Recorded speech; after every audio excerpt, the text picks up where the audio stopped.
Construyendo Inclusión, un espacio de reflexión donde la igualdad, la resiliencia y el respeto por los derechos humanos son un motor fundamental para el desarrollo de infraestructura pública inclusiva. Hola a todas las personas que nos escuchan, sean bienvenidas a este nuevo episodio en el que vamos a explorar sobre cómo crear espacios de trabajo más seguros e inclusivos, especialmente en el sector de la infraestructura. En el episodio de hoy nos sumergiremos en un tema crucial, la prevención del acoso y el hostigamiento sexual en los proyectos de infraestructura. Para profundizar en este tema, tenemos un panel con la participación de las personas responsables de este tema en UNOPS. Para ello nos acompaña Silda Guzmán Sierra, que es la oficial de Género, Diversidad e Inclusión Social de PROERI. Dayana Reyes Hidalgo, que es el punto focal de prevención de la explotación, el abuso sexual y el acoso sexual de SEA en UNOPS PROERI. Y también nos acompaña Israel Aguado. Él es el oficial regional de Género, Diversidad e Inclusión Social de UNOPS. Bienvenidas. Muchas gracias, un gusto. Buenos días, mucho gusto. Para empezar, ¿qué entendemos por explotación, abuso y acoso sexual?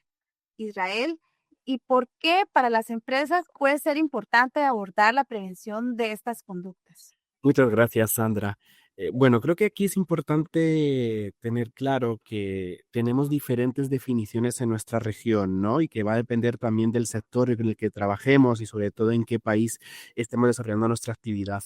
Para el caso de Costa Rica, creo que es importante que podamos hacer referencia a la ley, ¿no? Que tipifica qué es el acoso sexual en el país y es la ley 7476, la ley contra el hostigamiento sexual en el empleo y la docencia. Y si les parece bien, voy a leer literalmente la definición que nos da esta ley porque creo que es importante que podamos hacer esa referencia y luego podemos brevemente hablar un poquito sobre ella. Concretamente, en el artículo 3, la ley nos dice que se entiende por acoso u hostigamiento sexual toda conducta sexual indeseada por quien la recibe, reiterada y que provoque efectos perjudiciales en los siguientes casos. A. Condiciones materiales de empleo o de docencia. B. Desempeño y cumplimiento laboral o educativo. C. Estado general de bienestar personal. También se considera acoso sexual la conducta grave que, habiendo ocurrido una sola vez, perjudica a la víctima en cualquiera de los aspectos indicados. En Naciones Unidas tenemos una definición propia para el conjunto de las agencias, fondos y programas donde operamos y que hace referencia a muchos de los elementos que también establece la ley costarricense. En resumen, podríamos decir que al final el acoso sexual es el abuso, ¿no? De una situación de poder, de un rol de poder, como puede ser el responsable de un equipo o el responsable de un proyecto, para obtener prácticas sexuales, ¿no? Hacia otras personas. Y normalmente estas prácticas pueden estar sustentadas, ¿no? O pueden estar promovidas también por sentir que hay un cierto nivel de impunidad, un cierto nivel de anonimato, o como por ejemplo pasa muy frecuentemente con el acoso callejero, porque también hay un cierto nivel de aprobación social. Es decir, cuando estamos en una construcción y pasan a lo mejor un grupo de mujeres y ciertos trabajadores empiezan a chiflar, ¿no? O silbar a las mujeres que pasan y a decirles cosas que sería una forma de violencia también, hay un refuerzo positivo, ¿no? Porque muchas veces el resto de los compañeros se ríen, se unen, celebran esa mofa. Entonces, aunque no haya quizás una visión muy clara de cuál es la división de poder, ¿no? Pues apuesta, sí hay ese refuerzo positivo. También en otros casos podemos ver muy claro las diferencias de poder cuando estamos hablando de personas que están solicitando este tipo de prácticas a cambios de contratos, a cambios de favores de la adjudicación, no a lo mejor de algunas viviendas, algunos proyectos, etcétera, etcétera. Pero creo que en resumen también lo que nos decía la ley en Costa Rica es clave, ¿no? Que es importante tener en cuenta que son elementos que se basan en esta desigualdad de poder, que son reiterados en el tiempo y que nunca son, ¿no? Como bien recibidos o deseados por la otra persona. Y con la segunda parte de la pregunta que me hacía Sandra de por qué para las empresas puede ser importante, yo creo que hay un montón de elementos y vamos a hablar mucho a lo largo de este espacio, pero a mí para empezar un poco el debate me gustaría señalar 4 elementos principales. El primero es un elemento moral y ético, ¿no? De garantizar que las empresas también tomen este elemento porque saben que es algo que sucede en los espacios públicos, ¿no? Y en los espacios en los que se desarrollan las obras y es una responsabilidad también con el resto de la comunidad. Al final del día, las empresas del sector de la construcción están ayudando a acelerar el cambio del país, ¿no? Son las que hacen, ¿no? Que las vías lleguen, que los edificios se creen, que haya ese cambio real, ¿no? Que haya nuevos servicios que se puedan ofrecer a la ciudadanía. Pero sin embargo, aún en muchas comunidades, cuando va a llegar un nuevo proyecto, una nueva obra, existe este temor, ¿no? De que puede ser inseguro para algunos miembros de la comunidad, puede ser peligroso. Entonces, creo que hay un deber moral y ético para asumir. El segundo elemento clave es porque todas las empresas están obligadas a cumplir la legislación, ¿no? Y por eso empecé leyendo este artículo de la legislación costarricense. Creo que tomar medidas en el asunto es clave para garantizar que cualquier empresa que está operando en el país cumpla con la legislación.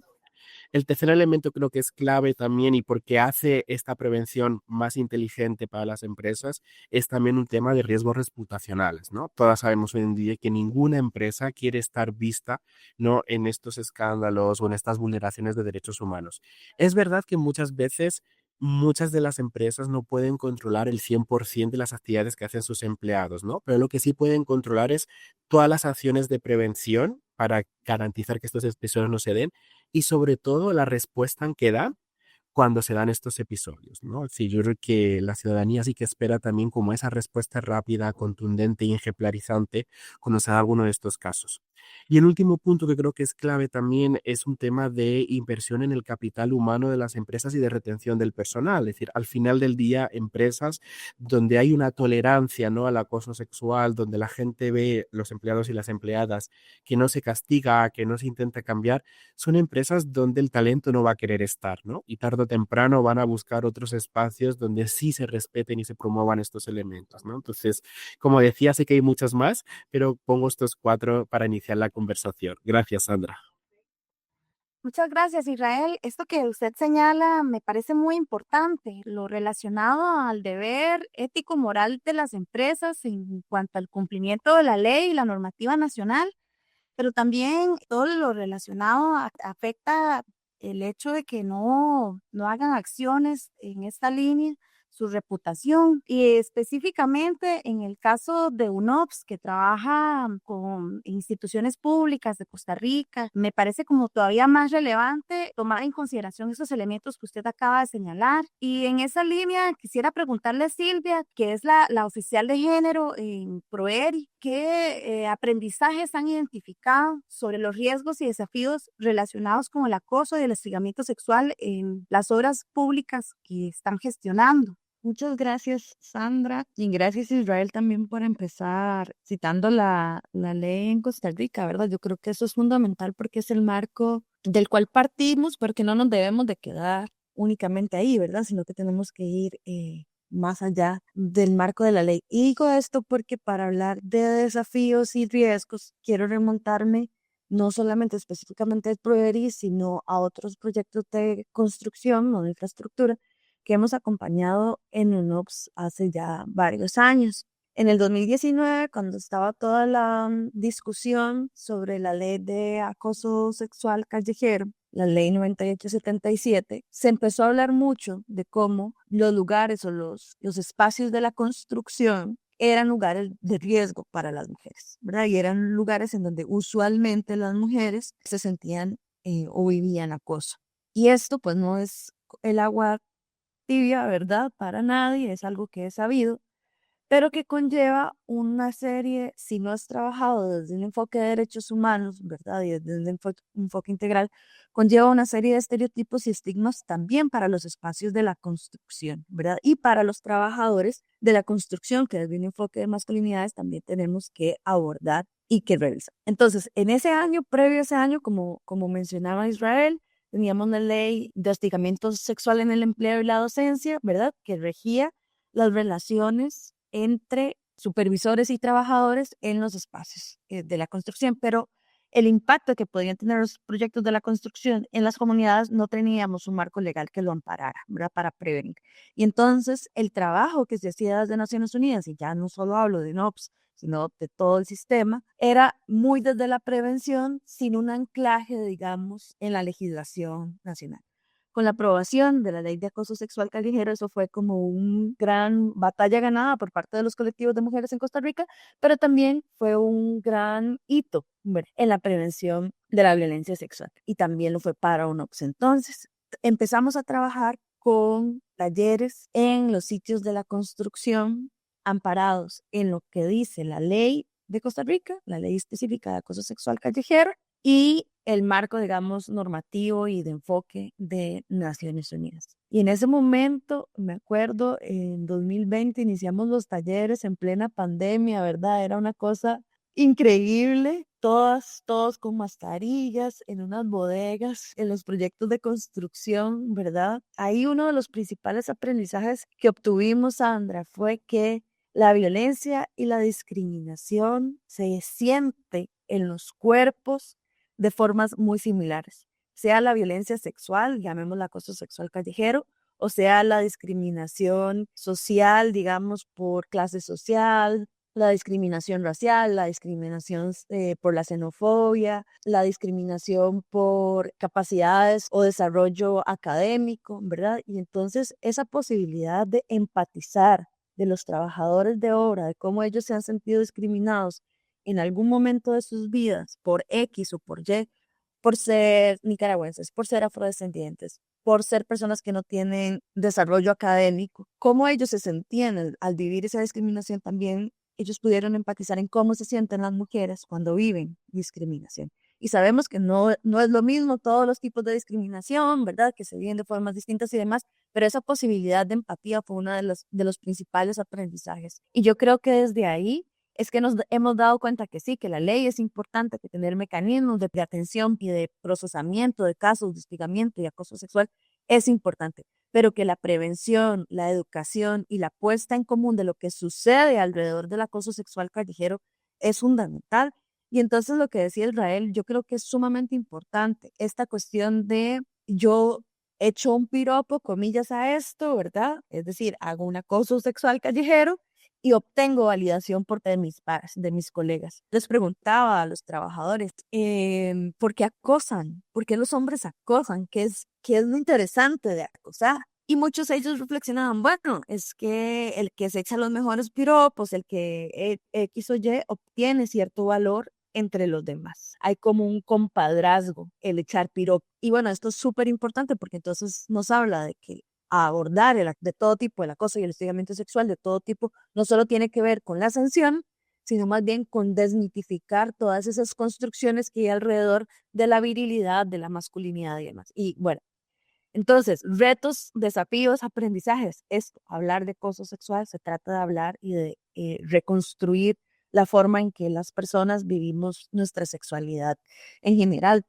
Ahora, hablando específicamente de ProERI, es un programa gigantesco en todo el país, y entonces uno de los retos más importantes es que como todas esas comunidades y esos trabajadores y trabajadoras que están en los diferentes proyectos de UNOPS se entienden y viven en entornos y trabajan en entornos seguros. Ese es el principal reto, que haya seguridad en los espacios que ProERI está gestionando. Gracias. Muchas gracias, Silvia. Con estos ejemplos que vos nos acabas de compartir, realmente nos hace reflexionar muchísimo sobre cómo todo esto relacionado a la prevención del hostigamiento y el acoso sexual pasa por un tema también cultural fundamental, y también cómo ha sido clave todo este avance legislativo y el abordaje que ustedes desde la Oficina de Género, Diversidad e Inclusión Social están dando basado en el enfoque de derechos humanos. Muy enriquecedor su experiencia y lo compartido. Bueno, usted mencionaba, ¿verdad?, que el ProERI es un programa muy grande que incluye muchos territorios nacionales. Asimismo, incluye trabajo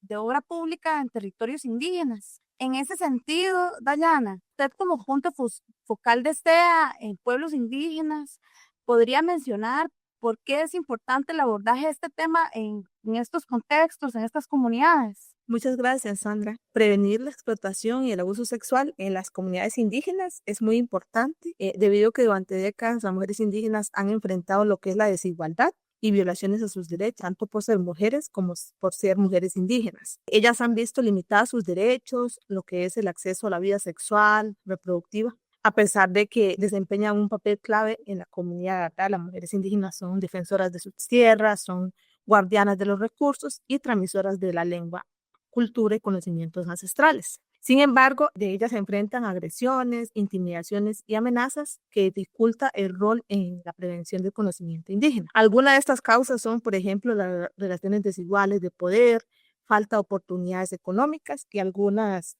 y la exclusión en lo que es la toma de decisiones, ¿verdad? Tanto políticos como sociales.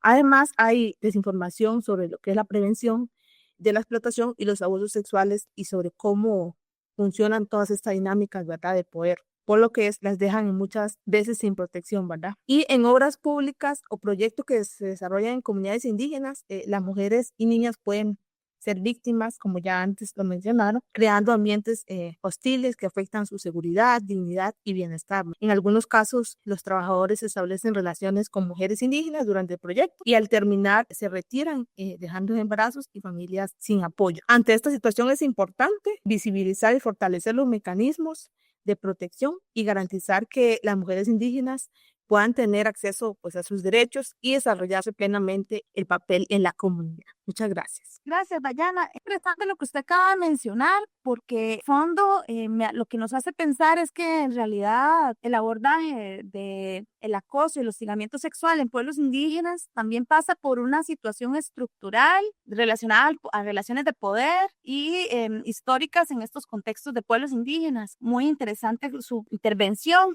Y en ese sentido, me gustaría preguntarle, si es así, ¿cuáles serían entonces las consideraciones especiales que existen para garantizar medidas de prevención que sean culturalmente pertinentes y también respetuosas de la diversidad cultural de los pueblos indígenas? Muchas gracias. Sí, para prevenir la explotación y el abuso sexual en las comunidades indígenas, no basta solo con aplicar las medidas generales. Es importante tomar en cuenta el respeto a la cosmovisión y la estructura social de cada pueblo. Esto hace referencia a lo que es todo el proceso de consulta y colaboración con las comunidades, que las estrategias de prevención no se diseñen desde afuera, sino que se realice con la comunidad, con la participación activa de los líderes, de las mujeres y los jóvenes y todos los miembros de la comunidad y que responda realmente a las necesidades. También es importante que los formatos sean accesibles, que la información que se va a compartir esté en el idioma de la comunidad y que se utilicen medios adecuados, ¿verdad? Por ejemplo, radios, narraciones orales, asambleas, entre otros,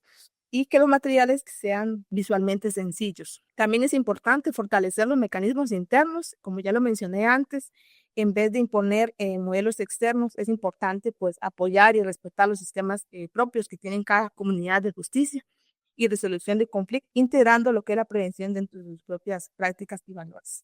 En pocas palabras, pues se trata de escuchar, respetar y trabajar junto a las comunidades para que las acciones sean efectivas y sostenibles. Bueno, realmente nos estás dando una excelente lección y es importante que quienes están escuchando de parte de las instituciones del Estado, de parte de las empresas, escuchen estas palabras y también lo puedan incorporar en sus prácticas, como el respeto a la diversidad cultural también se operacionaliza en nuestros proyectos de infraestructura pública. Y a propósito, Silvia, ¿qué medidas son las concretas que están implementando Proeri para prevenir el acoso y el hostigamiento sexual dentro de los proyectos de obra pública? Gracias, Sandra. En específico, el Proeri se enmarca dentro de un financiamiento del Banco Centroamericano de Integración Económica, el BESIE, y el BESIE, dentro de sus salvaguardas sociales, incluye un requerimiento para las empresas en la que les pide que tengan protocolos y mecanismos para denunciar y sancionar el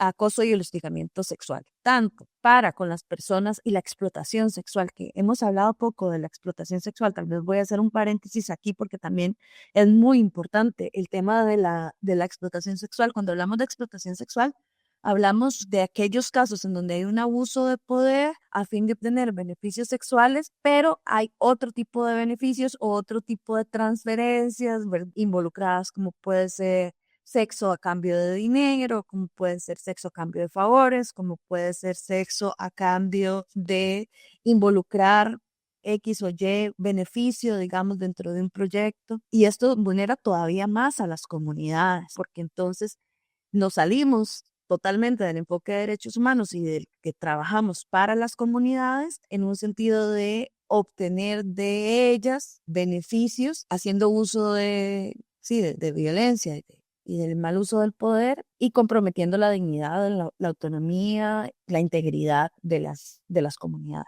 Entonces, el BESI dentro de sus cláusulas requiere a las empresas que tengan un mecanismo para sancionar, prevenir y atender el acoso, el hostigamiento y la explotación sexual. Entonces, el proceso que hemos estado siguiendo desde UNOX como asistencia técnica a los entes del Estado que gestionan los contratos de PROERI, que esto es importante aclarar, ¿verdad? Nosotros no tenemos relación directa con las empresas contratistas, lo que hacemos son recomendaciones.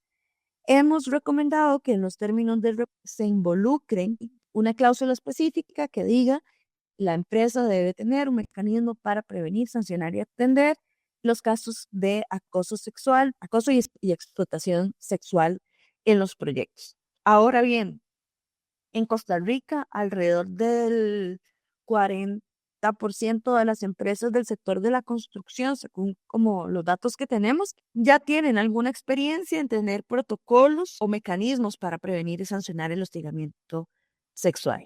Algunos solo para sancionar, algunos solo para prevenir, que ambas partes son súper importantes, como lo hablábamos hace un ratito. Entonces, se les requiere que presenten el mecanismo al inicio de las obras, esto es lo primero.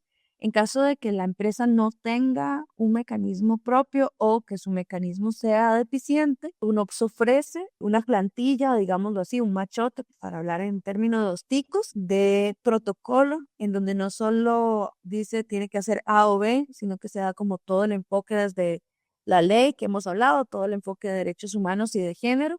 Y también se hacen una serie de recomendaciones para la atención de casos, para que no sea revictimizante, para que no sea la víctima quien pague a la hora de tal vez pensar en acciones resarcitorias, ¿verdad? Muchas veces no se piensa realmente en las necesidades de la persona víctima, sino en lo que es más cómodo. Entonces, bueno, ¿cómo no hacer esto y no caer en la revictimización? Y esto se ofrece a las empresas contratistas como parte de nuestra asistencia técnica. Y en caso de que alguna empresa así lo requiere y lo solicite, pues también podemos hacer un proceso chiquitito de acompañamiento para la implementación de estos protocolos. Una vez se hace esto, lo que se hace es un monitoreo trimestral de cuántos casos se recibieron y cuántos casos se tramitaron. Nosotros no entramos a la valoración de si se tramitó bien, si se tramitó mal, si X o Y, no sé. Se entiende que se aplica el protocolo, que se atienden los casos. Y nosotros damos seguimiento y control a través de los informes trimestrales que hacemos al banco. Eso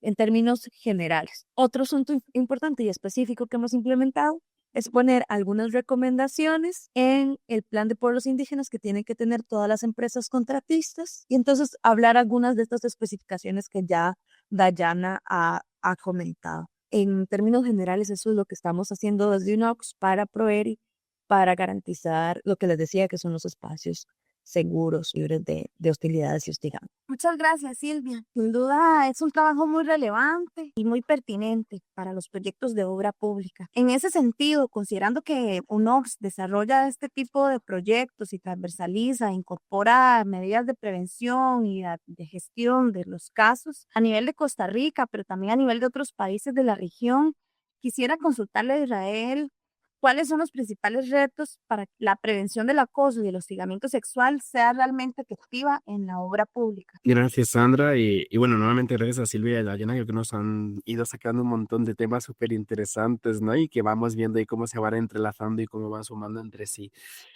Para hablar un poco sobre cómo conseguimos, ¿no? Cuál es la receta de éxito, ¿no? O el secreto para esta transformación que queremos ver. A mí me gusta mucho esta referencia a que nosotros tenemos un objetivo común pero con responsabilidades diferenciadas, ¿no? ¿Qué quiere decir eso? Que al final todas las instituciones que interactuamos, ¿no? Desde el sector público, las empresas privadas, la cooperación internacional, los entes de financiación internacional, también como decía Silvia, sí tenemos como este objetivo claro de garantizar que las obras de infraestructura, los procesos de transformación sean esos aceleradores del desarrollo, ¿no? Y que garantice que no se creen subespacios o casos de riesgo o de violencia contra la población a la que esos proyectos buscan, ¿no? Apoyar sus proyectos vitales y mejorar sus oportunidades. Y ahí lo que tenemos que entender es que ninguno de los actores puede solucionar el problema por sí solo, ¿no? Por mucho esfuerzo que hagan las entidades públicas o por mucho esfuerzo que haga la empresa privada, si no es un esfuerzo en el que los demás actores también se suman, va a ser muy difícil, ¿no? También un poco por la complejidad del elemento. Entonces, creo que un primer momento, ¿no? Es entender cuál es, ¿no? Dentro de este objetivo común, cuál es la responsabilidad diferenciada que a mí me toca o en la que yo puedo dar lo mejor de mí. Puede ser creando, ¿no? Este cuerpo de normas y leyes que también nos explicaba Silvia, ¿no? Y que son claves y que nacen también, ¿no? De las problemáticas y de entender el contexto local. Puede ser la implementación de esos acuerdos, ¿no? Puede ser transferir también esta sensación de que es una prioridad, ¿no? Para mi institución. Y esta misma pregunta podemos seguir haciéndola, ¿no? Dentro de los diferentes niveles. Vale, una vez que ya tenemos claro, por ejemplo, cuál es el rol, ¿no? De una agencia como UNOPS que está dando su apoyo al Estado de Costa Rica en un programa como ProERI, cuál es el rol de cada una de nosotras, ¿no? ¿Cuál es el rol de Silvia? ¿Cuál es el rol de Dayana? ¿Cuál es el rol de los colegas que están en el día a día, ¿no? Lo mismo la empresa privada, ¿no? ¿Cuál es el rol que tiene el responsable o el director o el directora de la entidad? Ir bajando y preguntando hasta la responsabilidad que tiene cada uno de los empleados y empleadas que cada día llegan al punto de obra, ¿no? A desarrollar sus funciones. Ese es un primer elemento clave que aunque pueda parecer así como muy obvio, pero es como realmente un elemento diferenciador para poder entender este mecanismo. Otro elemento clave que hemos ido viendo y que es en de los diferentes países es un poco, y creo que Dayana nos lo decía muy bien, ¿no? Conocer el territorio donde estamos trabajando, ¿no? ¿Cuáles son los riesgos? ¿Cuáles son las necesidades? ¿Cuáles son aquellas adaptaciones que tenemos que hacer? No existe una receta mágica, ¿no? Para, bueno, si usted va a cualquier comunidad, haga esto, ¿no? Y ya le garantiza el éxito. Yo creo que el éxito es precisamente conocer uno dónde está y también entender que los contextos van cambiando, ¿no? Y que a lo mejor nosotros hemos trabajado con una comunidad que hace 10, 15 años tiene una serie de necesidades y ahora tienen otras, ¿no? O incluso en el desarrollo del proyecto de infraestructura van cambiando. Entonces, ese es como un elemento clave que nos va a permitir identificar cuáles son los elementos y los puntos de entrada. Otro elemento crucial es la coordinación, ¿no? Entre los diferentes actores. Y ahí creo que hay que poner también y reconocer, ¿no? El rol de los mecanismos que llamamos de acción afirmativa o de especializados en algún tipo de población. Por ejemplo, en el caso de Costa Rica, el INAMU, ¿no? El Instituto Nacional de las Mujeres, pero igual podemos identificar cuáles son las instituciones claves que están más especializadas en atender a la infancia, a las juventudes, a la población con discapacidad, es decir, etcétera, que nos garantizan también, uno, que conoce muy bien las realidades de estos grupos poblacionales, pero dos, que ya también hay unas confianzas establecidas, ¿no? Con las comunidades, hay unos diálogos, con las rutas que hay que poner en marcha, ¿no? Entonces, creo que muchas veces, ¿no? Les pedimos también ¿no? A las empresas, entidades que tengan este mapeo de servicios, ¿no? Donde básicamente les decimos, usted está operando en este sector, identifique cuál es la comisaría más cercana, la delegación del Instituto de las Mujeres, su punto de referencia, etcétera, etcétera. En caso de que tenga que activar algún protocolo o incluso la fase de prevención, poder garantizar, ¿no? Ese trabajo articulado y ese trabajo en red.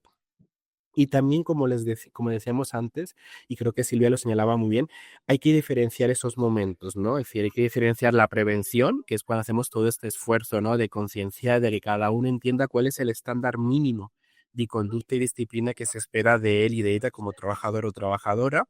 Tenemos un segundo momento también, que es la implementación de estos mecanismos. Es decir, si tenemos un protocolo maravilloso, súper divino, pero que no se implementa, o que nadie hace seguimiento, o que no evaluamos cada cierto tiempo para ver su efectividad, pues el impacto va a ser muy mínimo, ¿no? Y sobre todo también es clave cada vez que tenemos un caso o un posible caso, pues la respuesta que damos. Porque yo en varios talleres que he estado, muchas veces las colegas dicen, y tiene toda la razón, un solo caso que se quede en la impunidad es justificación para que el resto de posibles víctimas potenciales decidan que no es un mecanismo confiable, ¿no? Que es un espacio donde es mejor no hablar o que no va a pasar nada o que la revictimación va a ser mucho mayor, ¿no? Entonces, esos diferentes elementos que se van poniendo en prueba cada vez que hay un posible caso o cada vez que hay un caso, es clave poder atenderlo, ¿no? Y como decía al inicio, ninguno de los actores puede solo responder a la complejidad de la problemática, ¿no? Entonces, es por eso que estos espacios de alianzas, de articulación, comités de casos, cuando estamos hablando de varias instituciones, ¿no? Que están interviniendo juntas, son claves para garantizar esa respuesta coordinada y efectiva. Entonces, podemos profundizar más si quieres, Sandra, pero creo que damos algunos elementos claves para seguir con la conversación y podemos ir profundizando. Gracias. Efectivamente, Israel, lo que acabas de plantear son unos elementos clave que me parece muy importante que podamos profundizar en otra ocasión a través de más herramientas que vamos facilitando a las empresas y al Estado. Me parece muy interesante lo que menciona en relación a en la resolución de estos casos no haya impunidad como un tema punto de lanza y que cada uno de estos protocolos sea confiable para las personas y se reduzca la revictimización de las personas víctimas. Y en ese sentido, sí quedan como muchos elementos en los que me gustaría que pudiéramos seguir profundizando. Realmente es un tema álgido, es un tema importante y relevante para todos los actores. Compartimos responsabilidades en este tema, como lo mencionaba Israel. Sin embargo, ya vamos a ir como cerrando un poco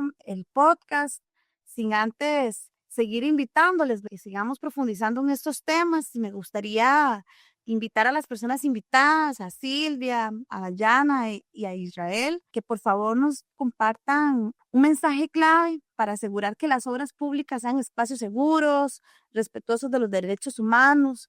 ¿Cuál sería ese mensaje clave de cada uno de ustedes? Podemos empezar por Silvia, después Dayana y estaríamos cerrando con Israel. Muchísimas gracias, Sandra. Gracias también a Dayana y a Israel por sus reflexiones. Definitivamente, esto es clave. Desde no, pues, tenemos aportar con una mirada integral. Mi mensaje clave, o para mí lo más importante, es que esto lo hacemos desde un enfoque de derechos humanos de todas las personas. Y entonces, más allá de que castigar, no queremos castigar a nadie, queremos que todas las personas vivan en entornos seguros y libres de violencia y prevenir el acoso y el hostigamiento sexual y la violencia sexual en general es una forma de garantizar vivir en espacios libres de violencia y en el ejercicio de los derechos humanos, tanto para las posibles víctimas como también para aquellos o aquellas que están acostumbradas o que han normalizado las acciones de acoso sexual. Merecemos vivir libres también de esas presiones y de esas formas no saludables y no dignas de vivir la sexualidad. Entonces, busquemos espacios de ejercicio de derechos humanos, de no violencia para todas las personas. Muchas gracias, Silvia. Caso suyo, Dayana, ¿cuál sería este mensaje clave? Muchas gracias por escucharnos. Cuando hablamos de seguridad y respeto en las obras públicas dentro de los territorios indígenas, es importante entender que estamos también hablando del tema cultural y los derechos que han sido históricamente vulnerados. Es importante adoptar políticas de tolerancia cero frente a cualquier forma de abuso, ¿verdad? Que no sea solo una medida administrativa, sino más bien un acto de justicia y de respeto hacia estas poblaciones. En última instancia, respetar y proteger a los pueblos indígenas en estos procesos es reconocer la dignidad, la cultura y el derecho de decidir sobre su futuro.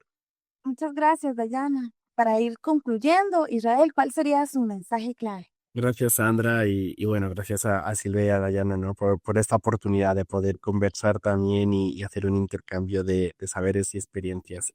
A mí me gustaría cerrar con un mensaje clave que también haga referencia un poco al momento histórico en el que estamos, ¿no? Y en el momento de cambio. Y creo que lo hemos ido viendo a lo largo del podcast de hoy, pero también hay que celebrar como aquellos avances que tenemos, ¿no?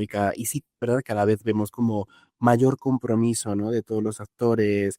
Yo creo que Silvia nos decía, ¿no? El reforzamiento, ¿no? Del marco legislativo en el país y que también es el fruto del diálogo, ¿no? Entre la sociedad civil, los poderes del Estado, ¿no? Para garantizar que se atienden a pues aquellas deudas históricas, ¿no? Con la población, ¿no? Y aquellos derechos humanos también. Creo que ha sido, ¿no? Es decir, es innegable, ¿no? Tenemos unos avances innegables en esa materia, en el compromiso, en las herramientas, en todo lo que hemos aprendido en estos años, ¿no? Entonces, creo que un poco el mensaje es ese, ¿no? Continuar apostando por esas herramientas que sabemos que funcionan, como es la coordinación, como es la prevención, como es el intercambio, ¿no? Del conocimiento, porque nos está ayudando a construir espacios cada vez más justos, más equitativos y como decíamos, nos está permitiendo estar, ¿no? Donde queremos estar, que es ver cómo las obras, ver cómo la construcción es un acelerador del desarrollo. ¿no? Y garantiza que podamos vivir vidas mejores, ¿no? Y cada vez aprovechar más oportunidades de adaptarnos a los nuevos retos que también nos traen nuestros tiempos, ¿no? Entonces ese sería un poco como un mensaje. Gracias.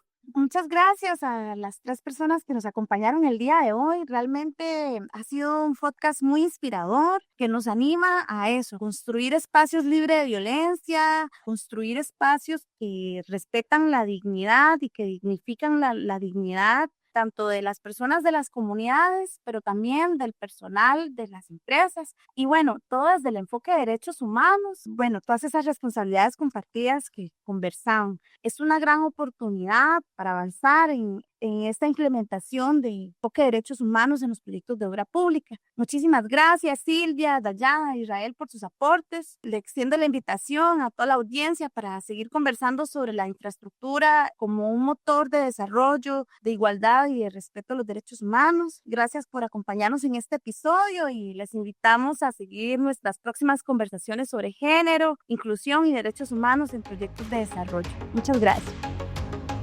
Esto fue Construyendo Inclusión, una iniciativa en el marco del PROERI, programa que busca mejorar la calidad de vida de las personas a través de la reconstrucción integral de obra pública resiliente y accesible. Hasta el próximo episodio.